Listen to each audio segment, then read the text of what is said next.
Okay, hi guys. I'm back again to do some more Unity game development. So if you haven't joined the stream before, welcome. My name is Taryn, and I started learning Unity in C# game development last year, last summer actually. C# was my first intro to object-oriented programming. I might want to mention if you could just leave me a message in the chat if my audio or anything's not coming through, just so that I don't keep blabbing on with no one hearing me. So I learned Unity. I started learning Unity last year, and I still have lots to learn, but I was able to, in the spring, complete a game jam. It was the game jam for GameDev.tv, which is an awesome learning platform for game development. If you're interested in game development at all, I highly recommend GameDev.tv. Anyway, they hosted a game jam this last spring, and I created this game that I'm working on today. It's called Gravedigger.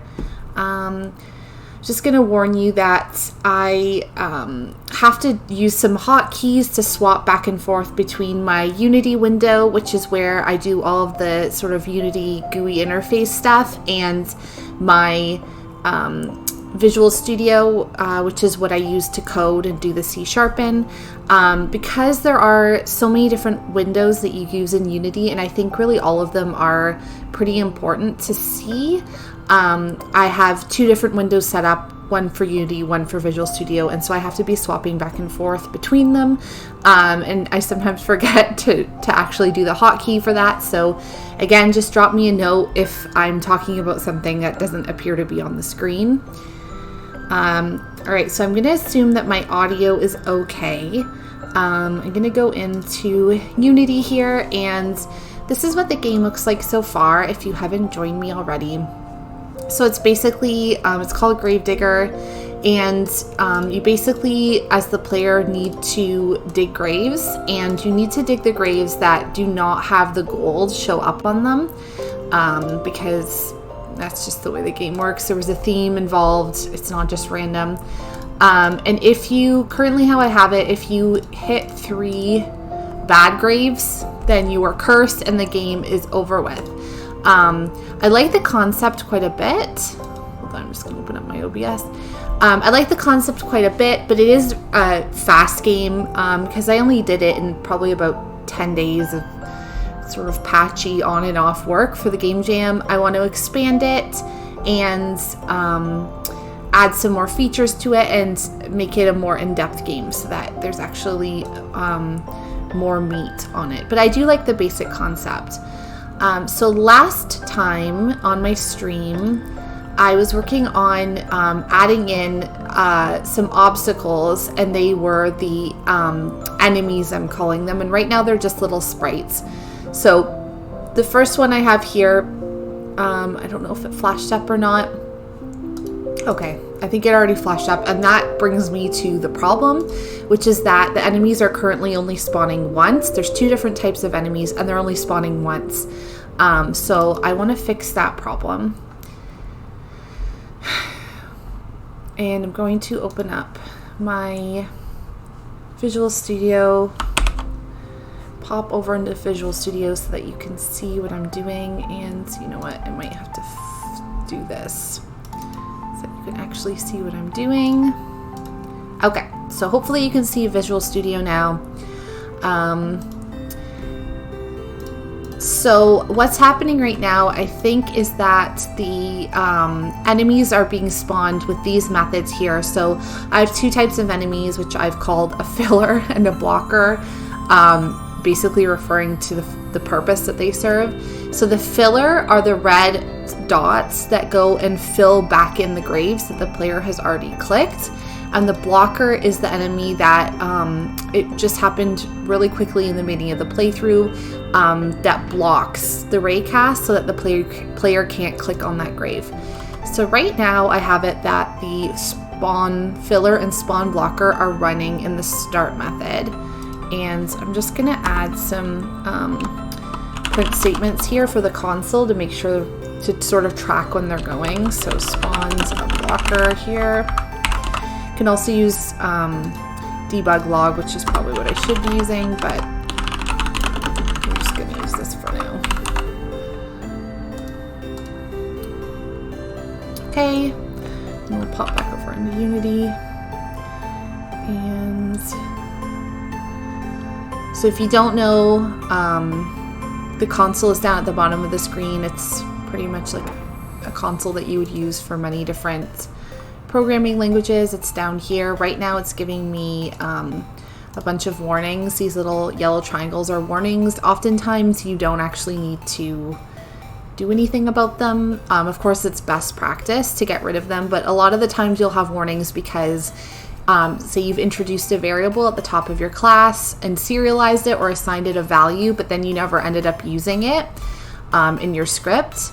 So if you just declare a variable that is never used, I don't believe it generates a warning. But if you declare a variable and then assign it a value, so say you declare like a bool at the top of the script and initialize it at false, if you never actually end up using that bool, that's when you get a warning, I believe is how it works. Okay, so we're gonna play this. And yep, spawn to filler, spawn to blocker, both happen right at the top. So that's the method that's being called there. So spawn to blocker, did I come back over into Unity? I believe so. Okay, so spawn to blocker.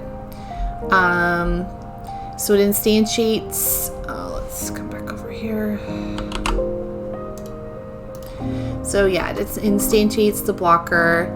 And then the blocker itself has some code on it. So it's just getting some components here. And then it goes and then destroy game object.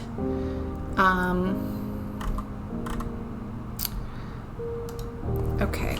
I'm going to just see if it actually is getting destroyed. So this is the blocker, destroying blocker. So in today's stream, there's going to be a lot of testing because last time I ran into a whole bunch of problems with the enemies not behaving how I wanted them to. Destroying blocker. Okay, so that blocker was destroyed properly. So that's good. Let's go back over into the enemy script here, the enemy spawner script. So once that blocker is destroyed, then we want to probably set a bool so that the enemy spawner knows to spawn another blocker. So so if time since upload is time to spawn, yeah, I'm not really sure how I'm doing this here. I'm just thinking,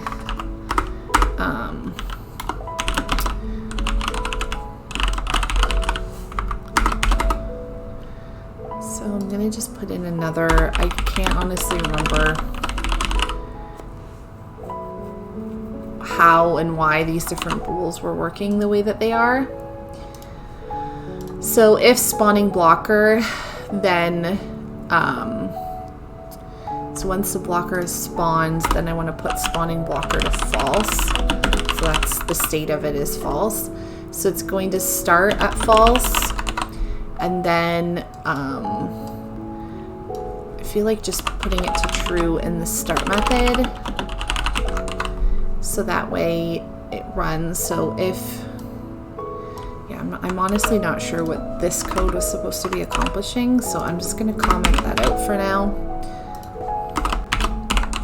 Whoops. Okay, so if spawning blocker equals true, whoops, oh my goodness, not that. Then spawn blocker. And then it hits it to false, so hopefully that won't continue to spawn them over and over again. And then in the blocker, I need to get a hold of the enemy spawner. So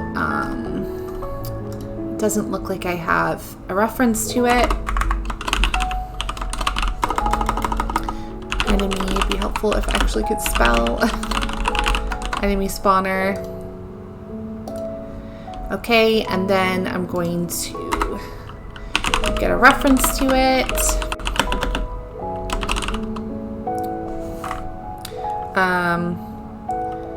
Actually, yeah, I'll do find object of type. Hopefully this will work. These find object of types are not my friends. I prefer to use get component because that's cleaner, but I do use the find object of type sparingly. So then when this is being destroyed, we want to reset and we need to make sure that the bool on the enemy spawner is a public bool so that we can get a hold of it from another script. So spawning blocker. So then we want to enemy spawner dot spawning blocker equals true. Okay. So let's see what happens here. I almost want to have a ticker too that keeps track of the number of instantiated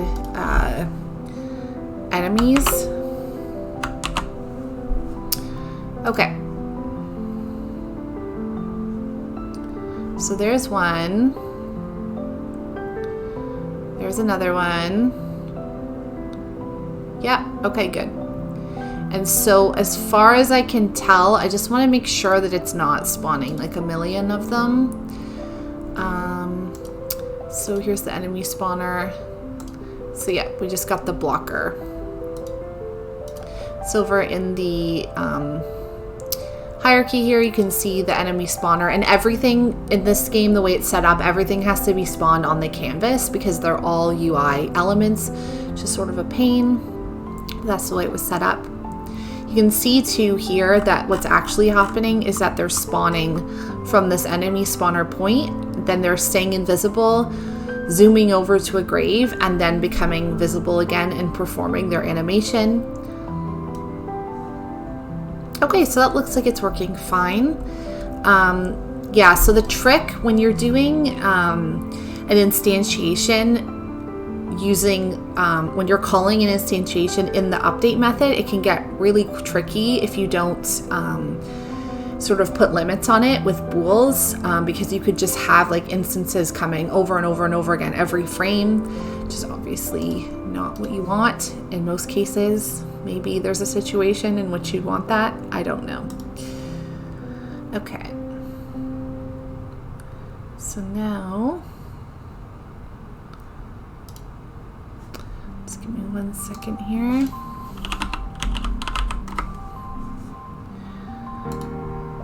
So I'll look something up for a second. Okay. So now let's do the same thing for the other scripts or the other type of enemy. So I'm going to go back into Visual Studio. Yeah, in this enemy spawner script, I have all these bools. You can see now that they're grayed out. So if you have variables or namespaces declared up in the cache references at the top of the class that are grayed out, that means that you're not using them. And this is what I was talking about before. So how there's this is enemy spawn equals false. This is probably generating a warning because I am actually assigning it the value. I'm initializing it at false. If I just had it like this, I don't think it would give me a warning. So that's just something to note. I'll just leave it at false for now. I don't appear to be using these bools, so I'm just going to leave them in though, just in case. Okay, so I'm going to do the same thing where I do spawning filler, started at false. Now I feel like I can make this cleaner by having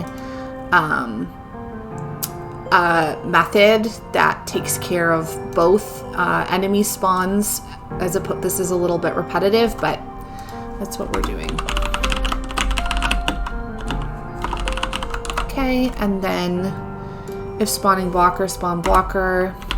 If spawning filler, filler.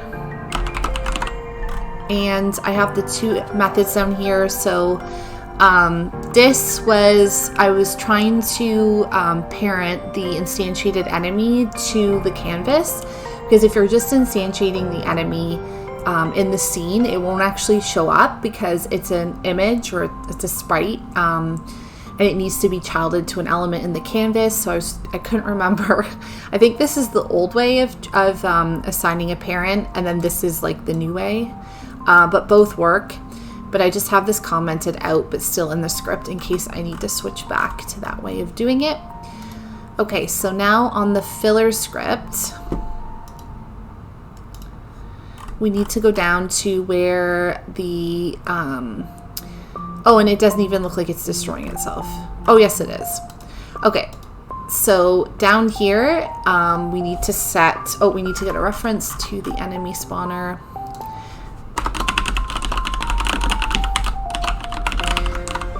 And throw a reference in here. Find object of type, enemy spawner. Be better if I use namespaces so that I'm not constantly having to get references to these various classes. But for now, this is what we're doing. Okay, and then down at the destroy game object, I'm going to put in a print statement here too. So destroyed filler, just to make it consistent with how I'm testing the other enemy. I like consistency like that. And then I'm going to set the animator or the enemy spawner spawning filler to true. Yeah, seems to be quite a delay today, and when I'm writing code and then for it to actually compile, maybe it's because I'm streaming. Now the thing is it didn't actually look like the filler, so the red dot was actually ever getting destroyed. So that's definitely a problem. So let's see what happens here. So spawned both of them. Okay, so that's, oh, I don't think I'm in Unity, am I? Hold on a second. Okay, there we go. So this is the problem that I was talking about, is that it's instantiating a million of them over and over again because I'm using the update method to do it. So I definitely don't want that to happen. I think part of the problem might be, oh, I think I know what the problem is. Back in enemy spawner, I need to make sure that on my spawn filler, bring you back over into studio. On my spawn filler method, I need to reset that bool to false, or else it's just going to think it's true all the time. And then in the update method where I'm saying if spawning filler is true spawn filler, it's just going to run that over and over and over again. So hopefully that took care of that.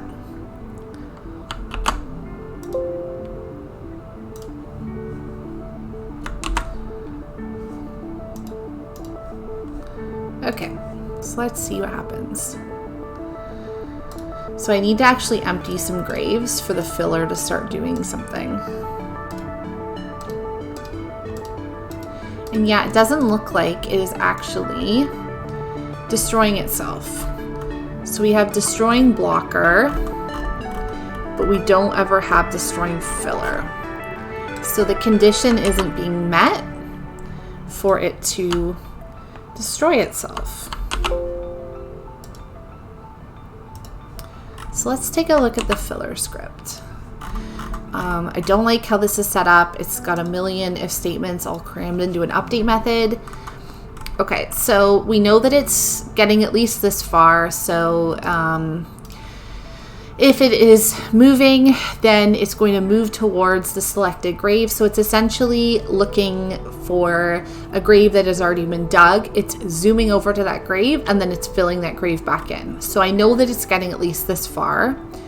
If it reaches the target, it's going to fill the grave. Okay.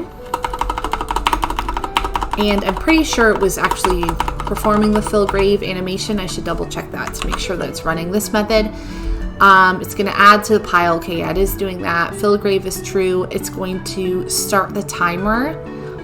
I feel like I can just destroy it. I don't know if I need this whole timer thing here. I'm not sure if this was serving some sort of purpose, but I'm just gonna get rid of this code for now. Now, it's a bit tricky when you're running a bunch of commands in a method that also contains a destroy game object, because I want to make sure that there's enough time for it to do all of these things before it gets destroyed. I mean, it should do them in order, but I might want to have like a coroutine set up there.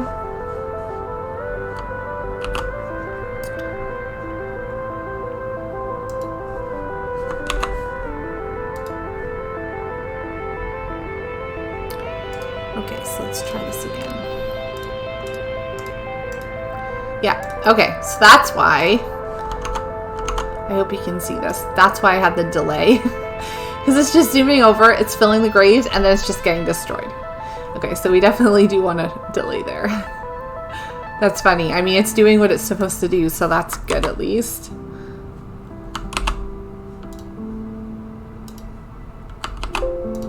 And I'm sorry, I know my keyboard is fairly, yeah, I know. I always try to avoid destroying an object from within the object. Yep.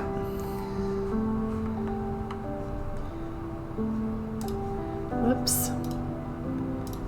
Okay, so, I mean, I may as well just throw this on a coroutine and see what happens here. There must have been some reason why I had that big delay on there. I must have been trying to think of doing something that I want to put something in, and now I don't remember what it was. Now, do I remember how to do a coroutine off the top of my head?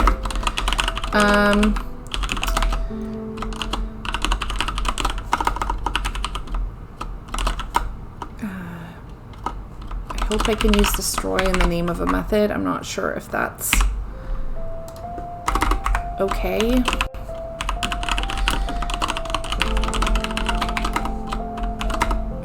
So, is it yield return new? Wait for seconds, I think. And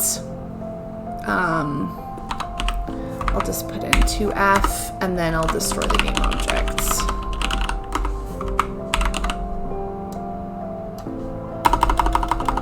Now, will that actually do what I want it to do?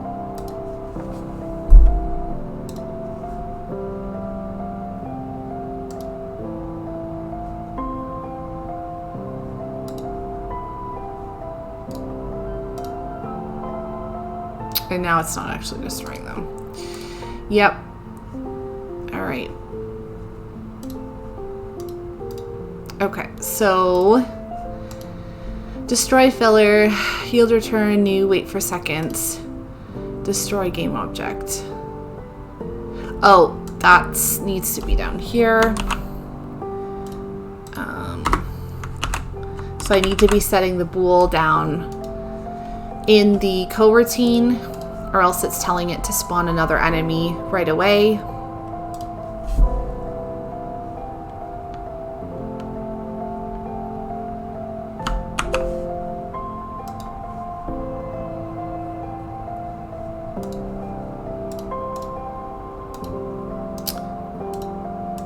And it was getting destroyed, but I think we want to have it on a lot shorter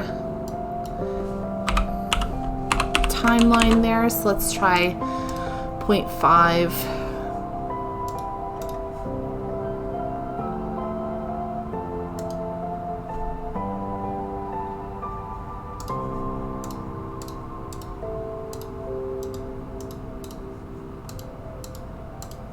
Okay, I think that's working okay.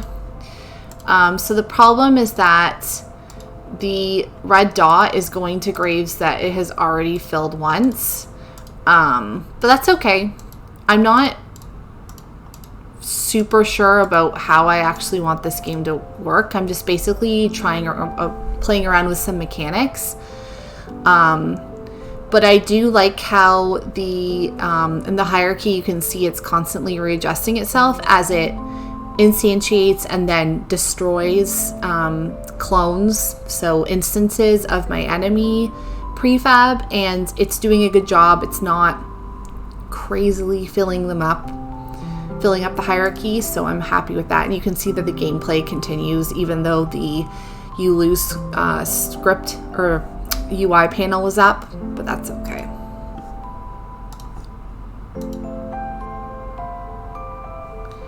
Yeah, okay, so that's good. So another thing I want to do was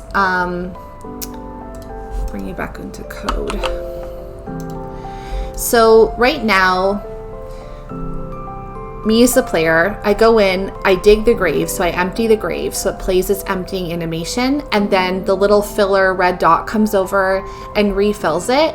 And unless something has changed, I was never actually able to, as the player, re-dig that grave. So I want to just take a look at that, and I'm not actually sure. So a lot of this code I wrote months ago, and I can't remember where everything is. I think on the grave script. Okay, so reveal item, treasure. So if it's this, okay, so reveal item, and then you want to destroy the junk instance. So I'm using, actually, I'm not sure how I'm doing this. This is always so hard when you come back to something, especially something that I wrote really quickly and I'm just looking at it thinking, oh gosh, how did I do this?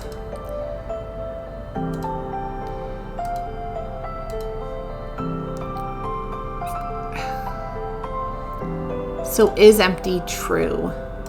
That's probably the bool that I set up there. So for my filler script, I can get a hold of that. I can get a hold of the grave script that's sitting on that instance of the dirt pile that is being refilled. So it's called selected grave. So I might already have a reference for this. I'm not sure if I do. I probably should. Yeah, oh, here we go. Is grave empty? Selected grave. Grave component grave is empty. So if I'm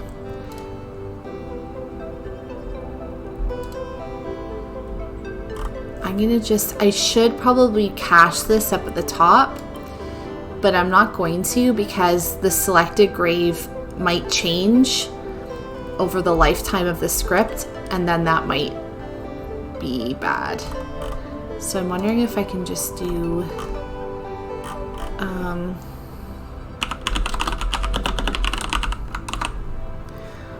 I don't know if that's actually going to do anything. So if you select a grave, and then I'm going to turn the bool back to is empty false, so it starts at false, and I'm just going to crank it back to false.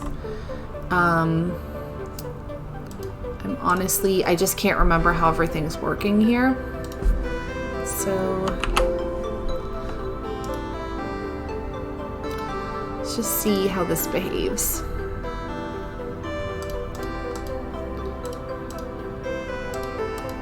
Yeah, so I'm trying to click this grave here, and I can't re-empty it because it's been filled by this crazy jumping all over the place red dot. And again, this behavior of the dot is expected, so it looks pretty insane right now, but it's good. It's fine. So I'm actually wondering if the selected grave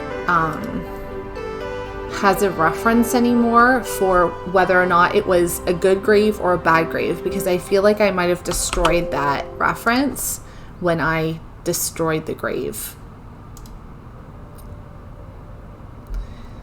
Yeah, I know. It's going bananas. Yeah, but it's the behavior is expected and is hopefully something I can expand on.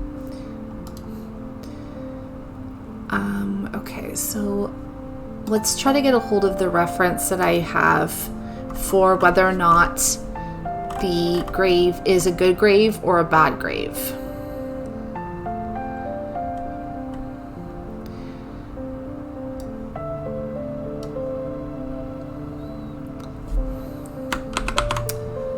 So I've done this in a really weird way that I don't like, but I basically have instantiated a tiny little dot that you can barely see on the grave, on the dirt piles, and that's what the code is using. It's trying to get a hold of that object, and that's how it can tell whether or not it's a junk or a treasure grave.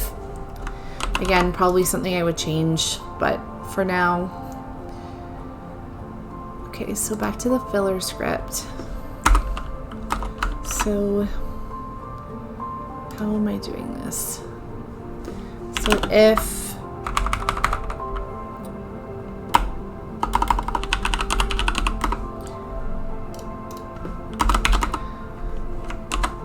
So if it is not null, then I'll say respawned a junk grave. And before I test this, I want to go back over into Unity, and I want to get rid of some of these warnings because it's getting a little bit difficult to read the console. So you can always just double click on, or not warnings, these are print or debug statements. You can always just double click on them in the console and it'll bring up where they're being called in the script. So I'm just going to comment them out for now. So these are the ones we just added. I don't think I have Visual Studio up right now, but I'm just going in and commenting out those debug statements.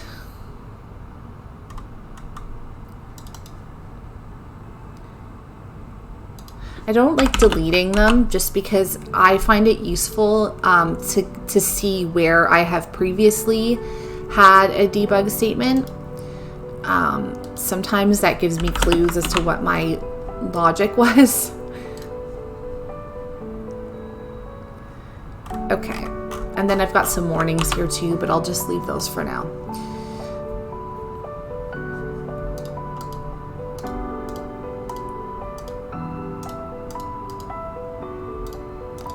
Yeah, okay, so this grave is empty.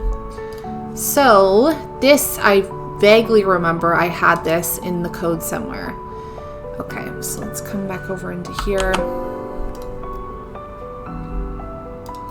So originally I had it programmed so that if you dig the grave and is empty is false, or is true, then you print this grave is empty. So it's not getting reset.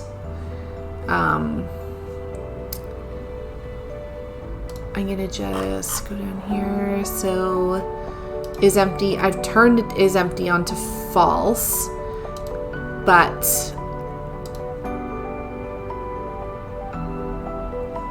was that in the grave script? I think it was. So when I fill the grave,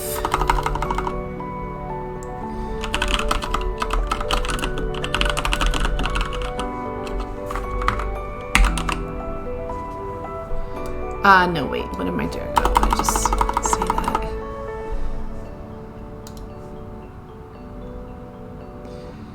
So it turns to false. Okay, I mean, I guess I'll just print the statement here and see. Once again, it would be better if I had a reference to this, so I don't have to be typing it out every time, but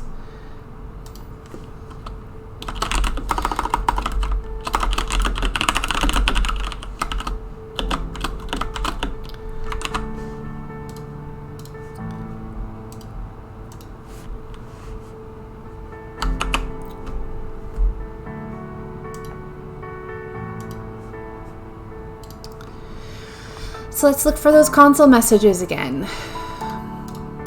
Oh gosh, I had bad luck that time. Interesting. Okay, now I wasn't paying enough attention. Shoot. Okay, let's try that again. So we did get something that might be useful.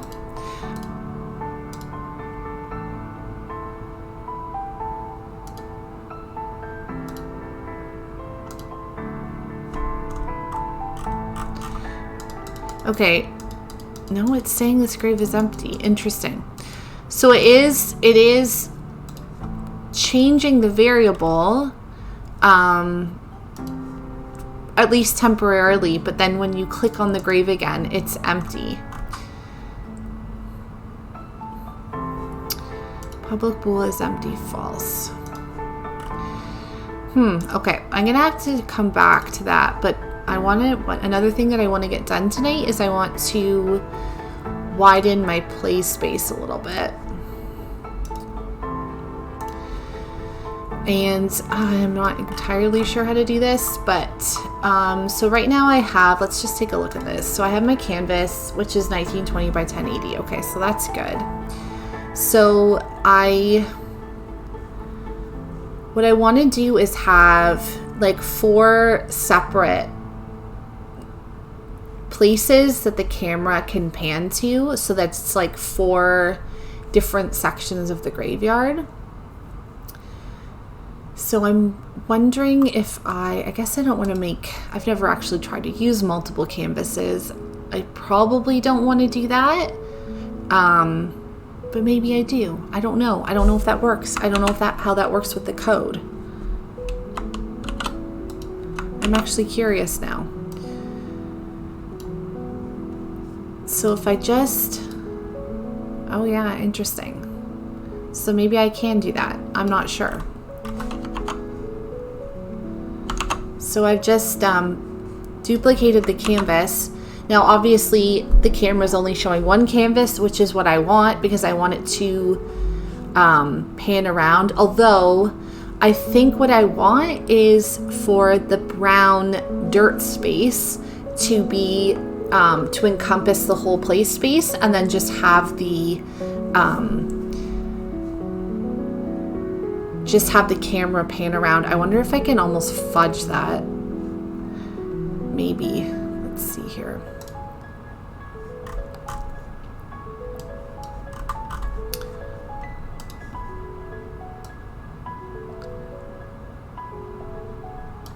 Does that actually go up onto the other canvas? So this is all new to me. I'm not entirely sure how this is going to work. Okay, so this is the second canvas. And here's the dirt background. So if I just move that aside for now. And this dirt background is not made to be stretched like this, but I don't care. That's what we're doing right now. Okay. I'm really not sure if this is going to work. So the dirt background, I don't want to delete it on the second canvas because I'm actually using it. Actually, let me put it back to where it's supposed to be. Because I actually have things childed to it that I need. But I'll just turn the image off. Yeah, on the hierarchy or on the inspector. Okay. And now I'm going to just duplicate this again. And like I said, I honestly have no clue if this is going to work. But that's part of the fun. This is honestly my favorite thing to do in Unity, is just, of course I want to finish game, but I really like playing around and seeing what I can come up with. I'm still learning, so I'm not committing to anything spectacular at this point. I probably want to make sure that this positioning is pretty tight. So this initial canvas is at 5'3". Oh, now that's interesting. Okay, so they're all childed to each other. That's probably not what I want. Although maybe I do. Maybe that would be useful. Okay, so now where did it go? I'm not sure where that canvas went. I wonder if that would work, having it all childed to each other. I don't know. So the dirt background, we'll just zoom that up here. DUI.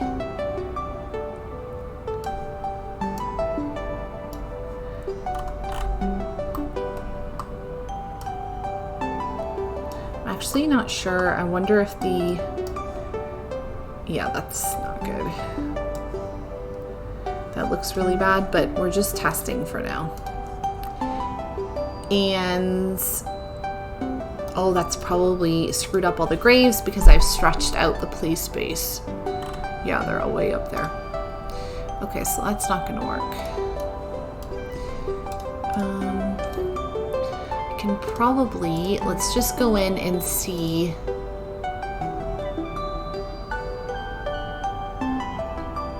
Oh, hi. If you're new, welcome to the stream.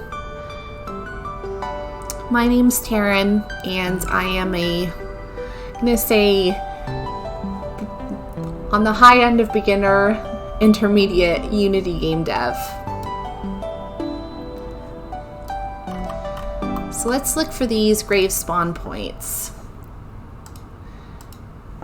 And these are dirt piles, and I'm going to crank up the image so that you can see them. Okay. And that's not good. They're all on top of each other. Now why, when I crank that up? Oh, I need to do it on the prefab. Okay.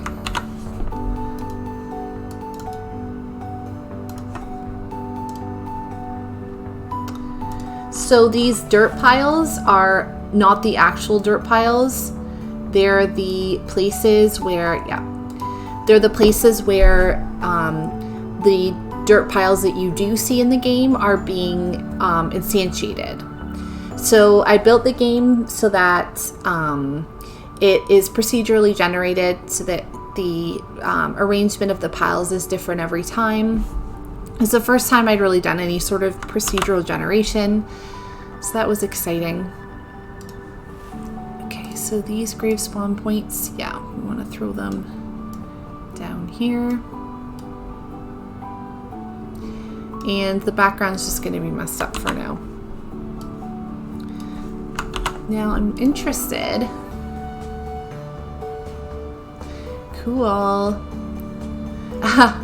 Okay, so this is really cool because what's happening is that it's 4 different play spaces, and I don't know if you can see this. Oh gosh. But I'm not sure what you can actually see. Nice to meet you, Adventure Team. Awesome. Yeah, how did you like Unity? Or how are you liking it so far? I really like it. I like how it gives you visual feedback right away. Unlike, I've done a bit of front end dev as well. I guess there's visual feedback there as well, but I feel like with Unity it's so much more dynamic.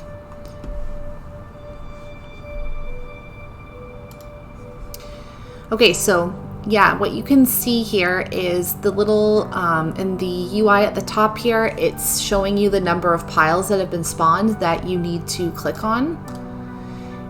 And it's different for each play space. So we've got 15, we've got 11, 13, 13. And I'm just gonna test that again to see if I get different numbers. 14, 13, 14, 13. Cool. So that is what I want. I don't want it to be different or the exact same arrangement of piles for each of the quadrants. I want the camera to like pan around to each of the quadrants and have a slightly different play experience each time. I'm thinking like realistically in a graveyard, there often are sections, so you like not all the graves are in one place unless it's like a really small cemetery. You have you know, like one section over here. Sometimes they even have names, which I was thinking of doing for this as well, having like little signs that say where you are in the graveyard. Okay, So my camera is currently sitting on the original play space.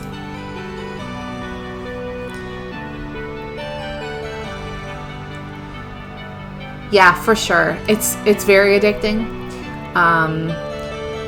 It's super addicting. Like, I'm constantly on here playing around with stuff.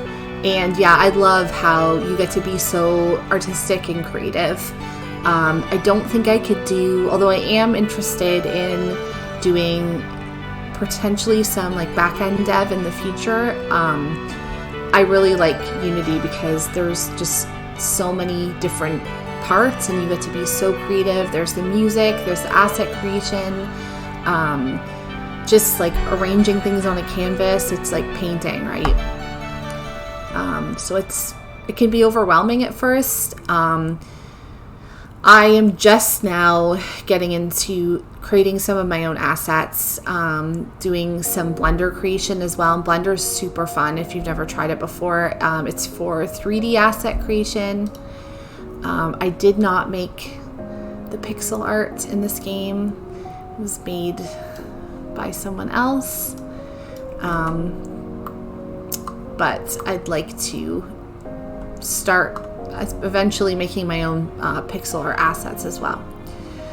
Okay, so the camera, I think I'm gonna add a script onto the camera. I'm gonna add a camera controller script.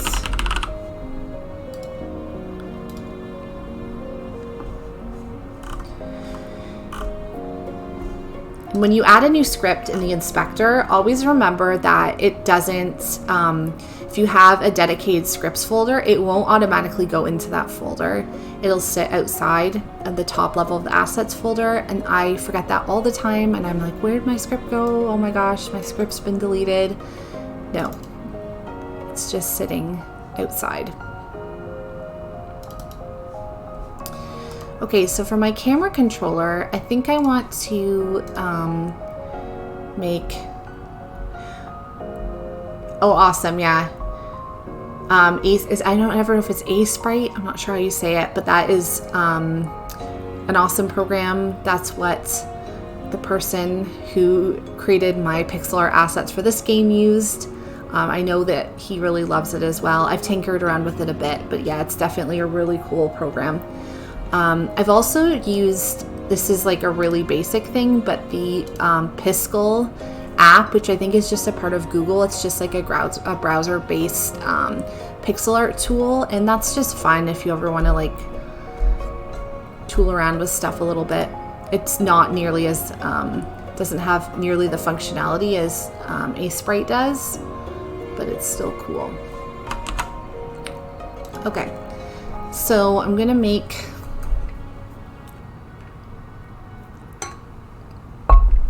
I guess an array, I'm not really sure. So I've got my camera controller script. Gonna get rid of start and update for right now. I'm gonna make, I guess I'm gonna make 4 different locations for the camera, and I'm trying to decide whether or not they should be serialized. I'm gonna serialize them for now.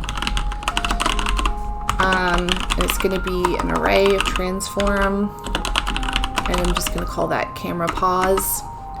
And so I guess for the start method, I will do camera pause, or because this is the main camera, I feel like you have to, I think you have to say main camera.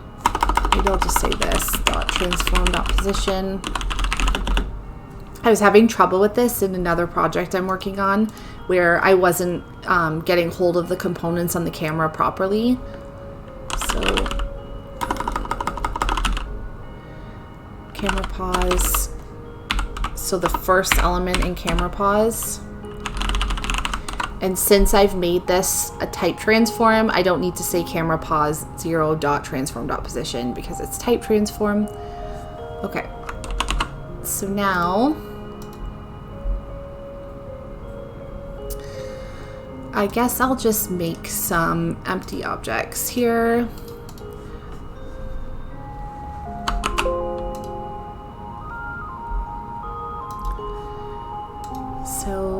call this camera positions. Gonna reset the transform.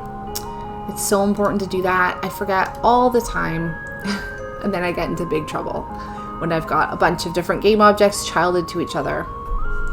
Okay, camera positions. So gonna create one. So pause, I'll call it. And then I'm just gonna duplicate. And I actually keep hitting the duplicate command for Blender instead of Unity because I've been working in Blender so much lately. It's actually pretty difficult to switch between the two because the axes are different. It's a different alignment.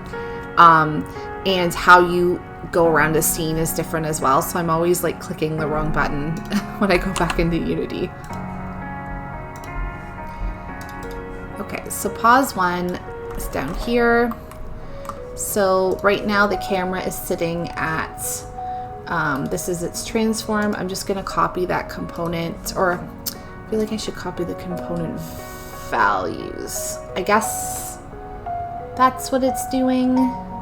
I'll copy the position and then I'm gonna go throw this in here. Paste position, okay. So to test that this is working, I'm gonna just want to make sure that this is saved. 5, 3, minus 10, 0, 0. Okay. I'm going to screw around with the camera position. Oh wait, hold on. First, let me go into the camera controller script and I'm going to drop in my different paws in my array. So I'm going to lock the inspector so that way I can keep this game object selected, and then I'm going to grab my 4 positions and drop them into here. Okay. So now I'm going to go back to the main camera. I'm going to screw up the position of it like this, and hopefully when I start the game, the camera is going to snap to position 1. Yeah, okay, good. So that works. And I mean, it doesn't have to be crazy like that. In fact, what I will do... Oh, I already am doing that. Okay. So then...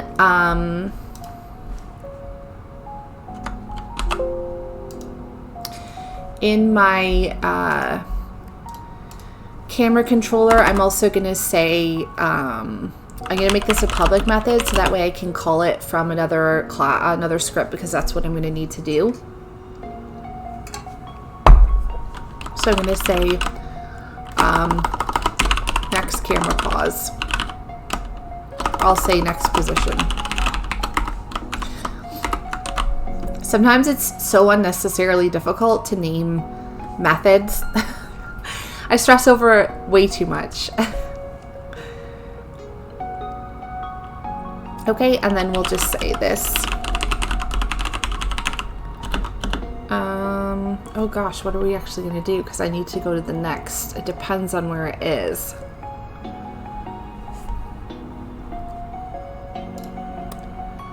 Let's serialize a float here.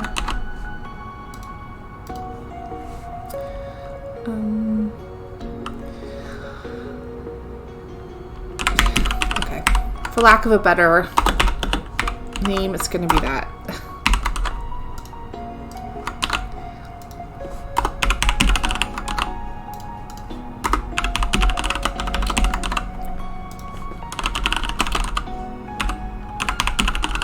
Oh, and you know what? It needs to be an integer, doesn't it? To go into an array like that, yep. And I don't even feel like I need... Well, yeah, that's okay. I'll just do that.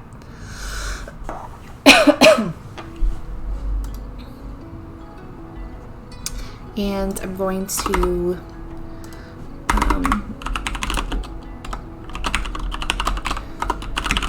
print the number. Now, I always like to add a string when I'm printing a variable. I like to add a string onto the front of it, so... I remember what the variable is 4.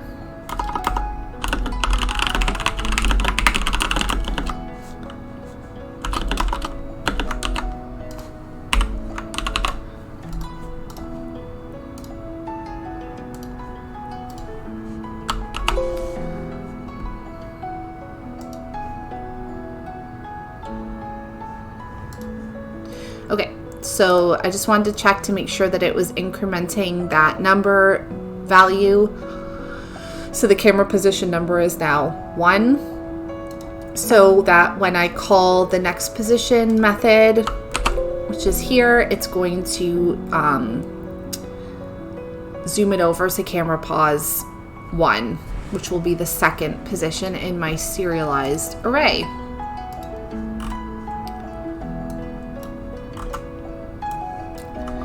So pause 1 is here. I should be more mathematical about this, but I don't care for right now. Hold on a second. Let me bring you back over into Unity. Okay.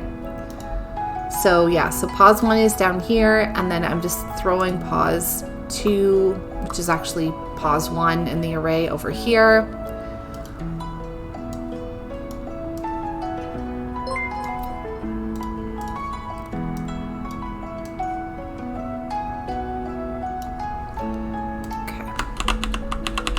And to test this, I'm just gonna throw, oh gosh, this is gonna be a problem. I was gonna say I'm gonna throw a button on there. I think I'm just gonna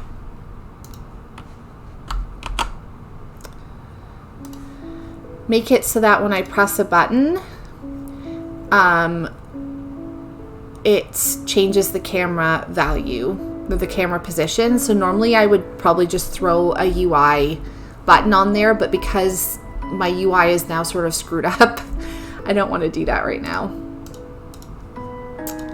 So if I put get key down, oh gosh, now I can't remember how to do this off the top of my head. Hold on a second.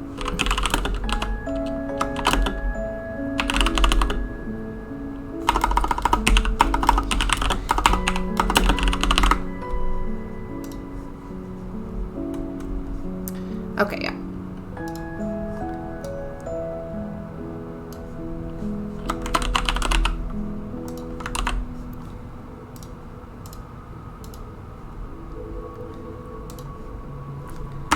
So if you press the space bar, then I'm going to run the next position method. If you're a beginner in Unity or any program, any coding language, do not be afraid to look things up. I look stuff up all the time. It's impossible to remember all of this code off the top of your head.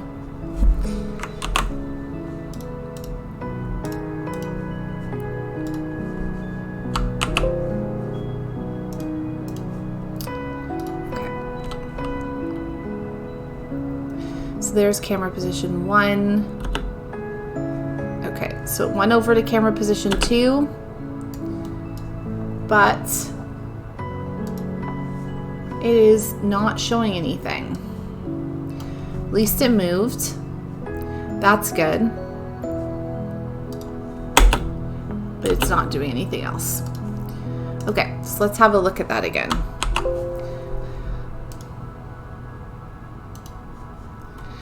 So the camera position is this.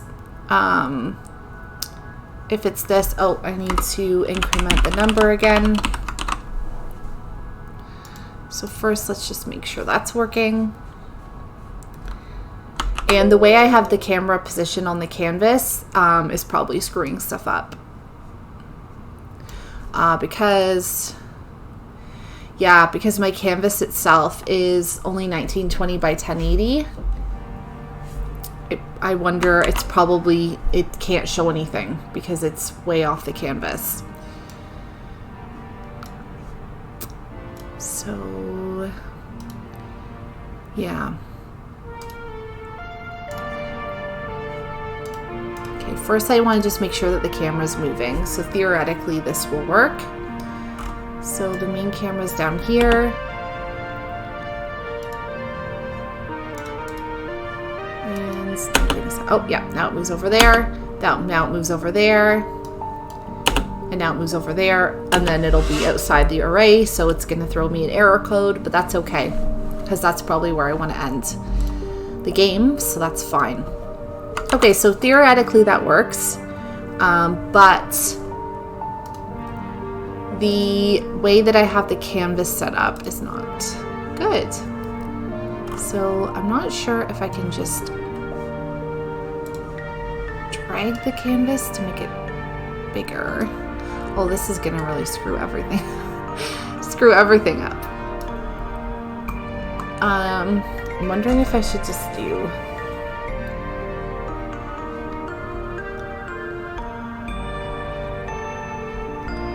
so 1920 times 2. So 3. That'll be the width. Okay, and then the height is 1080 times 2. So it's that 2. Brain doesn't work. It's too late in the evening. Yeah, 2160. Okay. And I'm thinking maybe I shouldn't have childed all the canvases to each other. But you know, we'll just see. Okay, so there's that. And now the ground. What is the ground? That. Oh, I see.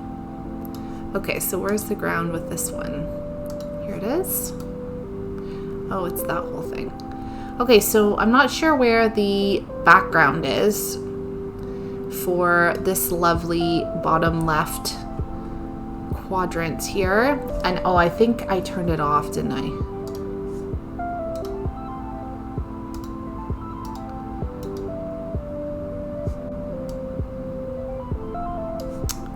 Yeah, okay.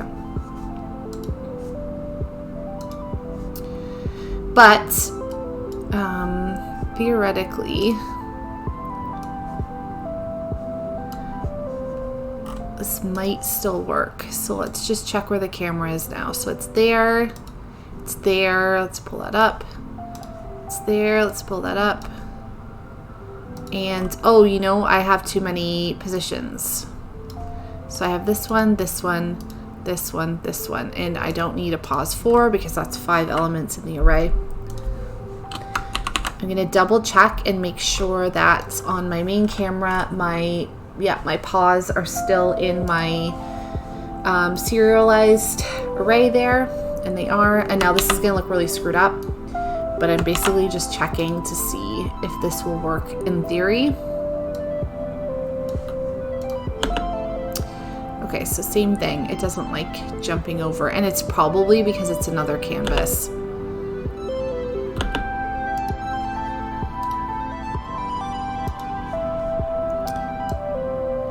What I could almost do too is have it have 4 canvases and have there be a camera on each of them that's being activated as I jump around too. That might also work.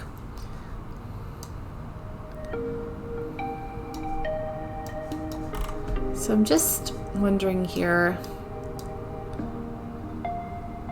It does jump up there and it looks like it's okay. Like it's showing this area in the main camera view.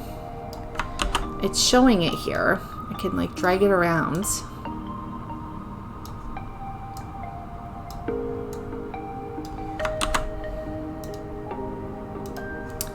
But then when I play it, it doesn't like it.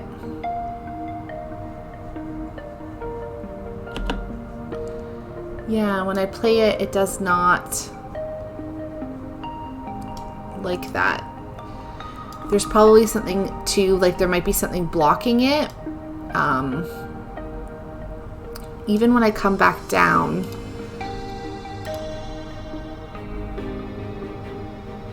So the game starts and it shows this fine. But then if I drag the camera up, oh no, look, if I drag the camera up, it's okay. This is when I'm playing the game. Okay.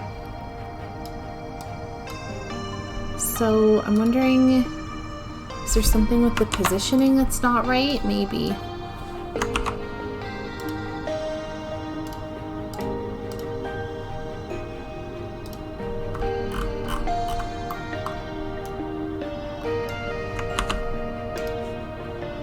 Okay, let's try this again. So the camera's down here.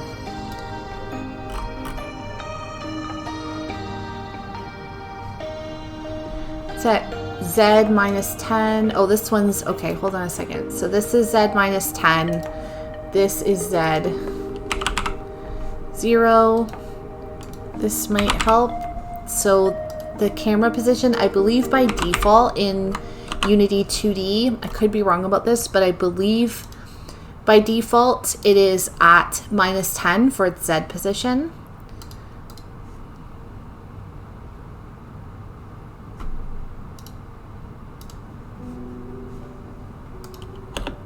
Yeah, there we go. Okay, so that was the problem.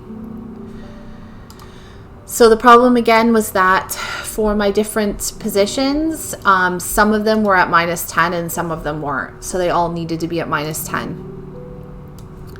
So what you can do is, if you're ever in 2D, you can just hit this little button here and it flips around and you can actually see it in 3D.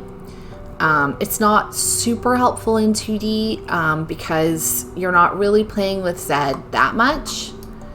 But if you ever need like the reference, you can do that and then just re-click the 2D button and you're back.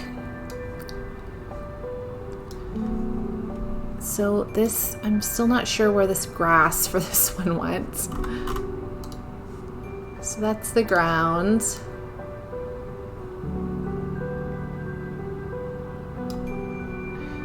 And dirt background is that. Canvas. Yeah, I'm not sure where that background went.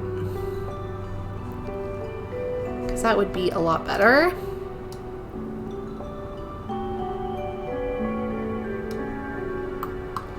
And the UI canvases are also completely screwed up.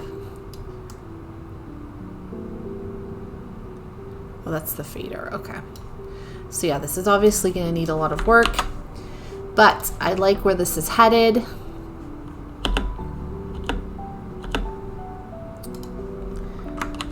And what I would really like is for it to, instead of it being like an immediate, so basically I'm just switching the position of the camera to the position of that selected camera pause.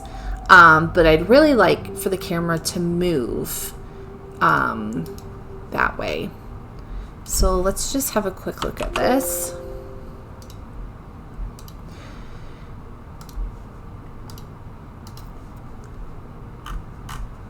So if I use, I'm not sure if I can do this, but let's just try. I'm going to try to use a vector to move towards. And I'll just throw it up here. So I want to do this. Hopefully I'm showing you my code. So I want to do this for the camera pause. And the position is number. And then this step variable here is, I just want to double check what I'm doing here. Yeah. So when you're working with movement, you want to, you always want to multiply a speed variable by time.delta time. So that way it's frame rate independent, or else you'll have like wildly different things happening on different machines potentially. So I think I'm just copying values over from one of my other scripts because why not? And I'll just use the same code down here. I shouldn't need the this, so you'll notice I had this dot transform dot position. I sometimes like having it just to make sure that it's actually doing what I want it to do. This was the old code that I was using to change the position. I'm just gonna comment that out, but leave it in right at this right at this time. Sorry, I'm just looking at the move towards code. I'm just trying to think of what. Yeah, so it's a vector 2, so it takes in the current position, the target position, and then what can basically be the speed, the change over time.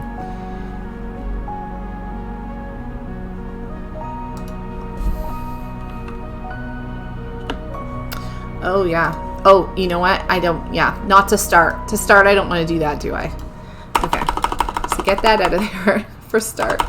We'll keep this code. I'm glad that I kept that in there. And I don't even think I switched you back over, but what happened was not good. Okay, now you should be back over.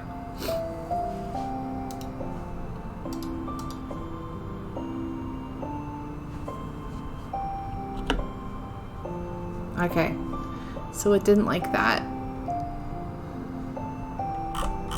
which is unfortunate. It is, yeah, it's like not moving though. Says the number is moving, but it's not actually moving. Okay, so next position, this transformed out position is, I mean, I shouldn't need that.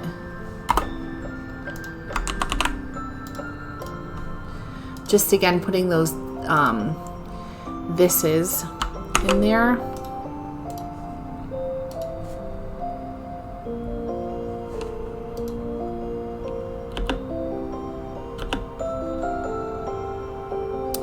So the main camera's down here. Yeah, so it's not actually moving at all.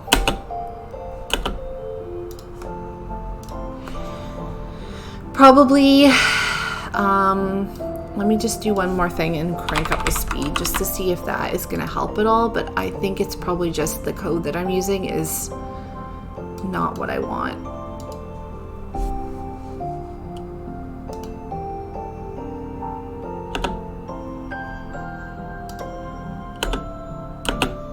Once again, I'm sorry for my aggressive spacebar pressing when I'm testing. Okay. So let's just put this back to how it was. I don't think you're in Visual Studio with me right now, but I'm just replacing the code to be what it was before. So without the actual movement, just the swapping of positions.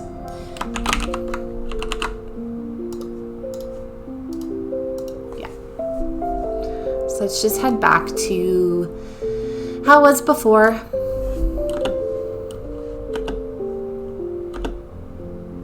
We'll get there eventually. Okay.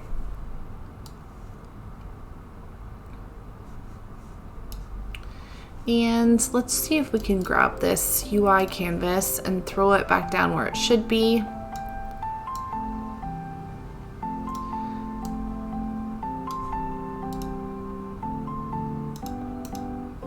It is. It's a very satisfying keyboard. And it makes me feel like I'm accomplishing things even when I'm actually not.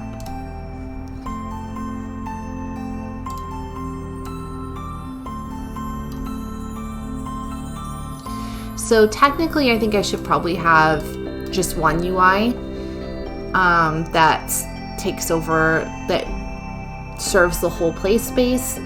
Right now, I'm leaving it as it is because I like the idea of having the UI generating different numbers for the numbers of graves. So I'm going to just keep that right for now.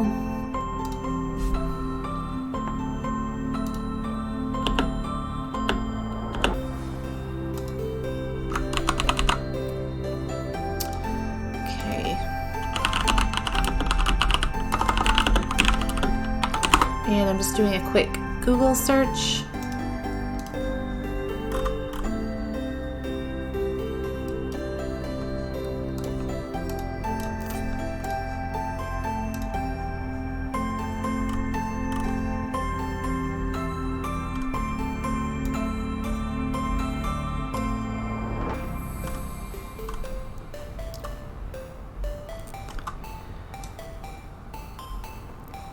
Yeah, so with the camera, I think I'm going to have to do something different. There's this, it's a vector 3.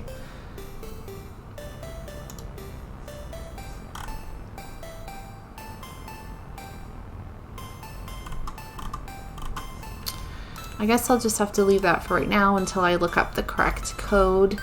But, I mean, the idea is there, so I'm happy about that. And I've widened the play space, so I'm happy about that. There's some things that I definitely want to make.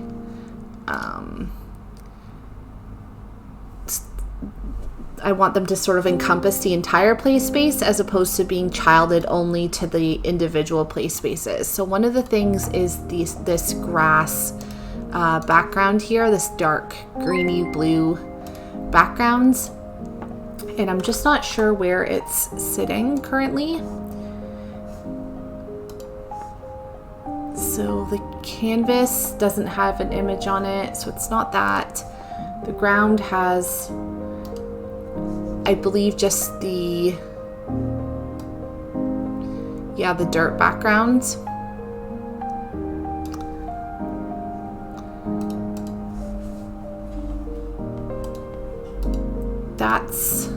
That's the dirt background. Okay. I'm just not sure where this is, to be honest. I'm not sure where the, what's this one? That's the fader. Okay, so no, that's what I have built in so that the screen fades to black when you do a scene change. Oh, that's it. Okay, so it is the ground. Interesting. Okay. So for some reason, it probably because I have it really small.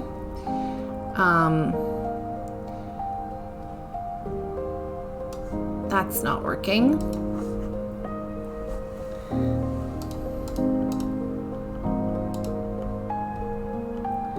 Background with tiling. So I'm not sure where that actually is. Where is the, oh, nope, that's not it. Okay, I'm not sure why that's not showing up. It just seems to have disappeared. Just gonna create a new sprite renderer on the canvas here.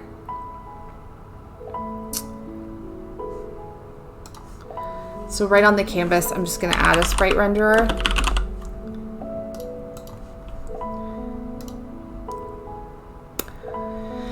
What type of game are you building?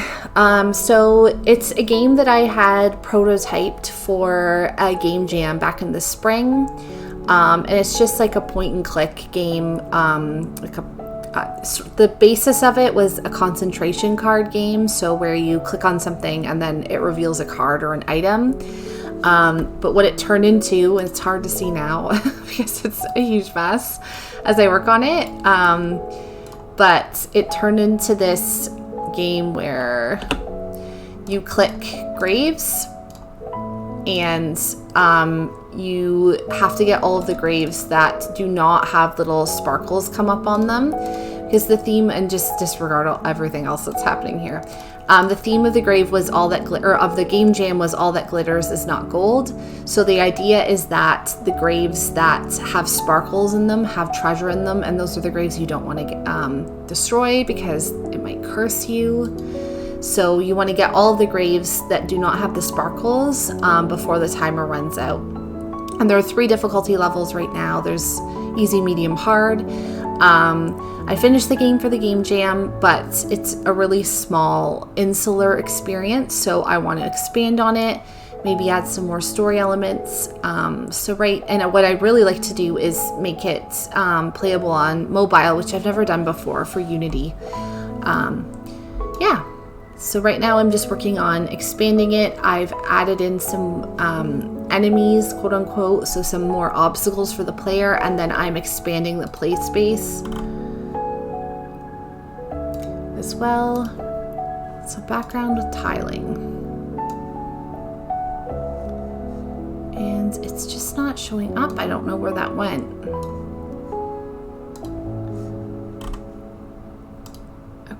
So let's see this.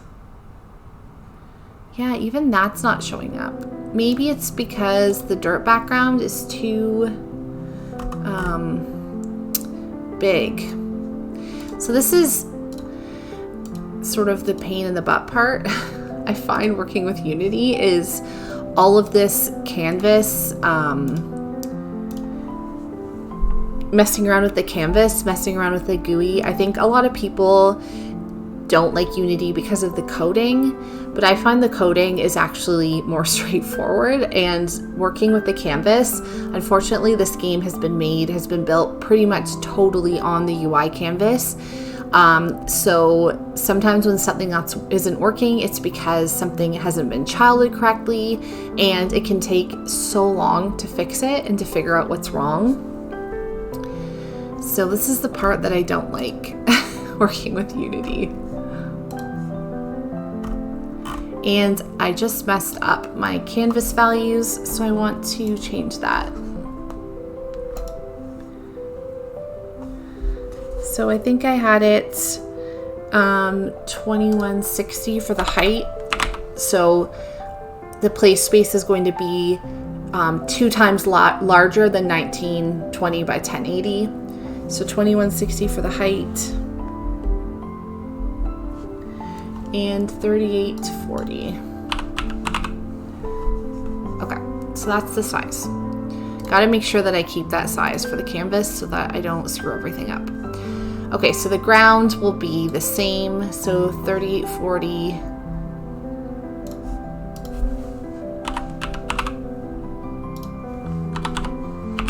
Okay.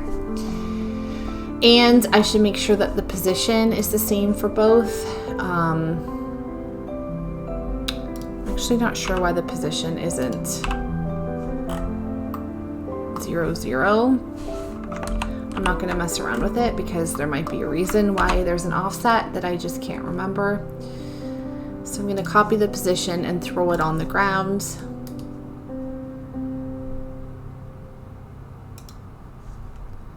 Okay, so now the ground should be lined up with the canvas. And now the dirt background. And I see confusedly I have both a sprite renderer and an image component on my dirt background. Probably because I was messing around with layers when I was building this.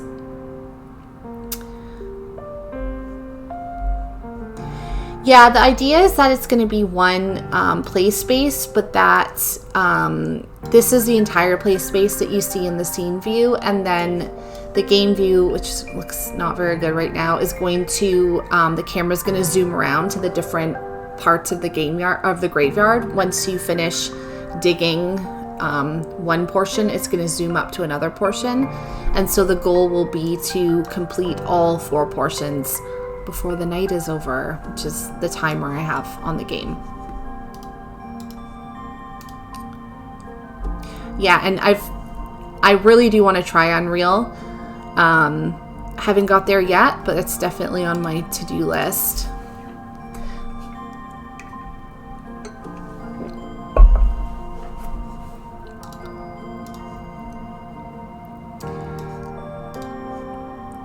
Okay, so the dirt background, I also want to give the same values. And I'm just going to copy the transform here. I'll just copy the position. Luckily with 2D, I shouldn't have to worry about rotation as long as something crazy hasn't happened. Okay, so there's the position. And I'm going to go back and add an image component onto the ground. I'm going to rename this grass because I have dirt background and then I have ground, and to me those seem like the same thing. And then I'm going to, there we go, throw the image on. That is much better. So there's the canvas, there's the grass, and then there's the dirt. And I'm just going to call this dirt, not dirt background. And once again, the origin point for these components seems suspicious to me. There's some kind of offset that may have been intentional that I put in months ago, and I just can't remember. Okay, and then I'm gonna just fudge the grave spawn points a little bit here. So those are the squares that you see. So it's like that. Maybe like that. And I would really like to have the different, oh no, don't do that to me. I really would like to have the different scenes, like portions of the game, of the graveyard, look slightly different. Like maybe have, like, I don't know, like a broken down tree or a broken down wagon or something, so that you're distinguishing between the different areas. Also some lighting, and I do have the pipeline in this project, so it shouldn't be too hard doing some lighting. The pipeline is basically what allows you to do more complex post-processing things, so things like bloom. So if I go back to my other scene here, my splash screen, this here is just a particle effect, and it's got some lighting on it.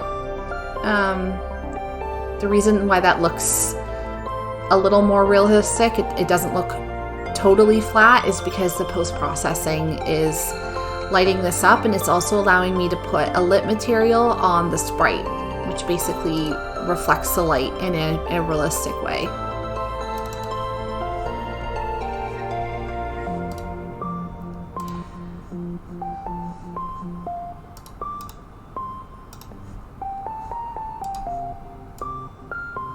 I think the UI canvas should be up more, like touching the top of the screen.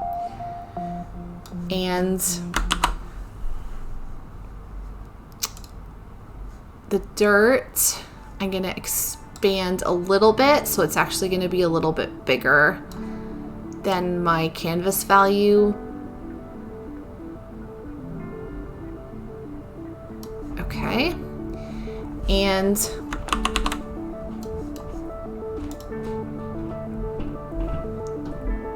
I'm gonna end soon.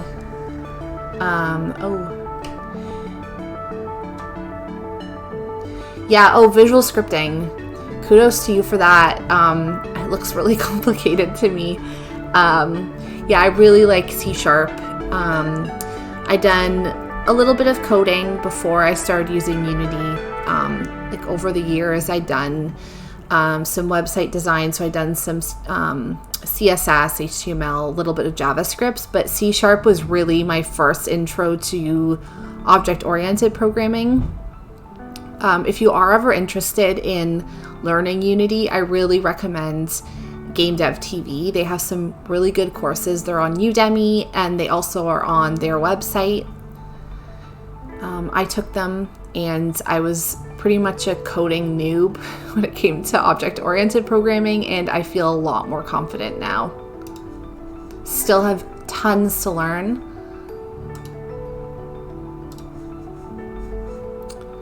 Okay, now I'm going to go back into my prefab for my dirt pile, which is what these white squares are, and they're not supposed to look like that. I have the color cranked up so that I could see what was going on. And this one rogue square is not responding because I think I've overwritten the prefab for that one, which is not good. Okay, there we go. So I dialed that down. Obviously, the positioning of everything is not great right now, but I'm just testing the functionality. Oh, and I didn't mean to go full screen.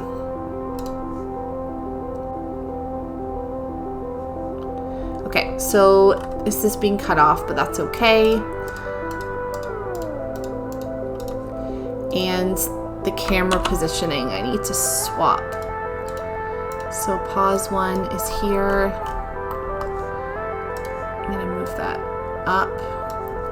Let's just see what that looks like. Yeah.